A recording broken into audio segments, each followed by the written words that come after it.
പത്തനംതിട്ട CPM-ൽ കൂട്ടയടി തുടരുകയാണ്. പത്മകുമാറിനെതിരെ നടപടിയെടുത്തില്ല.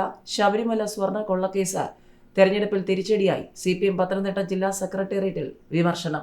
ശബരിമല സ്വർണ്ണ കൊള്ളക്കേസ് തെരഞ്ഞെടുപ്പിൽ തിരിച്ചടിയായെന്ന CPM പത്തനംതിട്ട ജില്ലാ സെക്രട്ടേറിയറ്റിൽ വിമർശനം.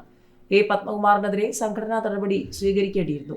നടപടിയെടുക്കാതിരുന്നത് എതിരാളികൾക്ക് ആയുധമായെന്നും നടപടിക്ക് സംസ്ഥാന നേതൃത്വം തീരുമാനമെടുക്കണമെന്നും ജില്ലാ സെക്രട്ടേറിയറ്റിൽ വിമർശനമുണ്ടായി.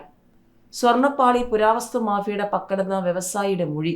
ശബരിമലയിലെ സ്വർണ്ണപ്പാളികൾ അന്താരാഷ്ട്ര പുരാവസ്തു മാഫിയയുടെ പക്കലെത്തിയെന്ന ഗൾഫിലെ വ്യവസായി SITക്ക് മൊഴി നൽകി. പന്തളം സ്വദേശിയായ വ്യവസായി ബുധനാഴ്ച തിരുവനന്തപുരത്തെത്തി വിവരങ്ങൾ കൈമാറിയെന്നാണ് സൂചന. നേരത്തെ ഫോണിലും വിവരങ്ങൾ നൽകിയിരുന്നു. സ്വർണ്ണപ്പാളികൾ കടൽമാർഗം ദുബായിൽ എത്തിച്ച് പുരാവസ്തു മാഫിയയ്ക്ക് വിറ്റെന്ന വ്യവസായി മൊഴി നൽകിയെന്നാണ് സൂചന. പുരാവസ്തു മാഫിയയിലെ ചിലരുടെ വിവരങ്ങളും കൈമാറിയിട്ടുണ്ട്. വിശദമായ അന്വേഷണം നടത്താനാണ് SITയുടെ തീരുമാനം. പ്രവാസി വ്യവസായിയുടെ മൊഴിയും അതിൽ അന്വേഷണ വിവരങ്ങളും SIT ഹൈക്കോടതിയെ അറിയിക്കും. രാജ്യാന്തര പുരാവസ്തു വിൽപ്പന സംഘത്തിൽപ്പെട്ട ആളാണ് ഇയാളെന്നും വിവരമുണ്ട്. മാഫിയയിലെ ഒരാളിൽ നിന്നുള്ള വിവരങ്ങളാണ് SITക്ക് നൽകിയതെന്നും അറിയുന്നു. 500 കോടിക്ക് മാഫിയയ്ക്ക് വിറ്റെന്ന് ആരോപണം ഉന്നയിച്ചത് രമേശ് ചെന്നിത്തലയാണ്.